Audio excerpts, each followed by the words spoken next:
Okay, this is a video tutorial that goes with the first half of the Module 4 county test. This is on systems of equations. So systems of equations are two equations with two unknowns, normally x and y, and we essentially have to find where they have the same answer, as in where do they cross or where do they intersect. Now, before we get to those questions, we're going to look at the special cases. So no solution. For this line here, well, if these lines are parallel, they're never going to cross. So this would be an example of something that has no solution. If you can ask yourself the question, do the lines cross? And the answer is no, then you already have the no in the no solution, and that should make it easier for you to pick that answer. Now, be careful though, because sometimes it might look like it's parallel lines, but if you zoom, hopefully you can see that the difference between here and here is different to this difference here. So actually, they are getting closer and closer together, and there is going to be some point on this graph where they actually cross. Now, you should be able to click on here and find where they actually cross, but for some reason, I'm struggling to do that. I'm not sure what's happening there. But most questions, like I said, are just going to have one solution like this. They cross at this one point, and then there's going to be two answers. The first number is the x value. The second number is the y value. Sometimes they'll ask it for you as a coordinate. Sometimes they'll ask you, what is the x? Sometimes they'll ask you, what is the y? And sometimes they'll ask you for both. So you're going to be prepared for a variety of different answers. Now, to begin with this one, we can see the blue line, but we don't see the red line. So we might try zooming out to see if it's here. I think if you've zoomed out to 1,000 and you haven't seen it, it's probably something else is happening. So actually, possibly the red line is hidden underneath the blue line. So if you switch off the blue line, you can now see the red line. So actually, they're the same line. And just like in Module 1, we have two things that are exactly the same. We say that has infinite solutions. Basically, every single point on the graph is touched by both points. So it crosses in an infinite number of places. You're not going to see the no solution and infinite solution on word problems, but if you have a simple question that's not a word problem, you might well see those questions.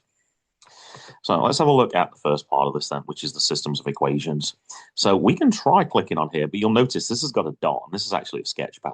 Sometimes they're just going to give you the picture, and then you've got to figure out exactly where this point is. So we read up to the x value first, 2. We read across to the y value second, -1, and therefore the answer is going to be 2, -1. If we're not sure, what we can also do for a question like this is we can type in each coordinate into Desmos and look to see, is it in the same position as what this point here is, which you can see is 2 to the right and 1 down, but you can visually see that if you're not sure. Hopefully, though, it'll actually be a graph. And we can just click on the intersection and it will tell us what the answer is. So this one actually does ask for the coordinate. So we'll type in the whole coordinate. And this one here, yep, we can also click on this one here. This one asks us for two separate answers. So we can put one answer in one box and we can put the second answer in the other box. I think actually, if I remember correctly for this one, you can actually type in x equals for this one, and you can actually type in y equals, and it will accept it as well. So if you don't see a picture, the key thing is type it in so you do see a picture, and that'll make it much easier to do. Now, there are some word problems with questions like this as well, so we've got to be prepared for things like this. So our system here, this is number 1, this is number 2. So this is nice because we know that all the things we need for number 1 are going to be within this first part here. So 5 burgers, and we're just going to summarize. We're going to use B for burgers, where B is the price of a burger because we don't know what that is right now. And suggests we're adding. And when we're buying things, we normally add the prices together to find out the total price. Oops. So 3, oh dear, this is not writing very well. 3F with a cost of 60 means that it equals 60. And if we were trying to type this in, I know I've still got one more equation here. If I was trying to type this in at this point, then I would actually have a problem. So let me just move this out of the way for a second. If I type in 5b plus 3f, and you can see it's trying to give me a slider here, but I actually want a picture for this question. So we have to make a decision what letters we're going to use, and we want to use x and y. So I'm going to use x for the first letter, and I'm going to use y for the second letter. So in other words, my burgers is going to be the x value, and fries is going to be my y value. And I didn't type in equals, which is why it said error. There we go.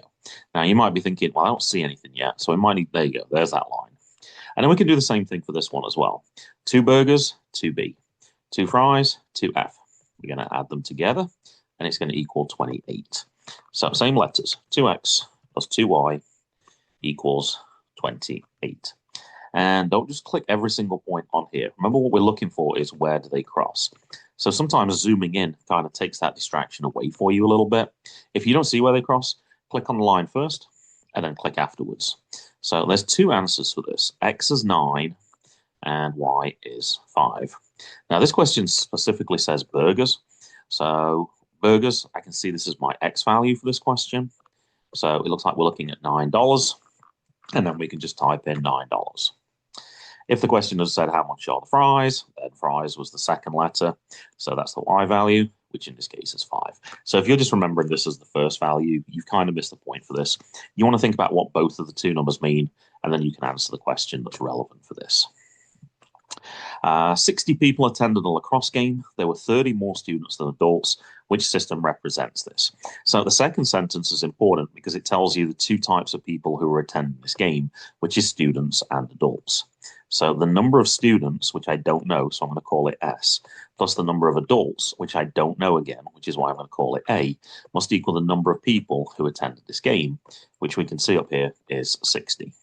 So they only gave us one letter, so we kind of had to think a little bit about what was actually going on in that question.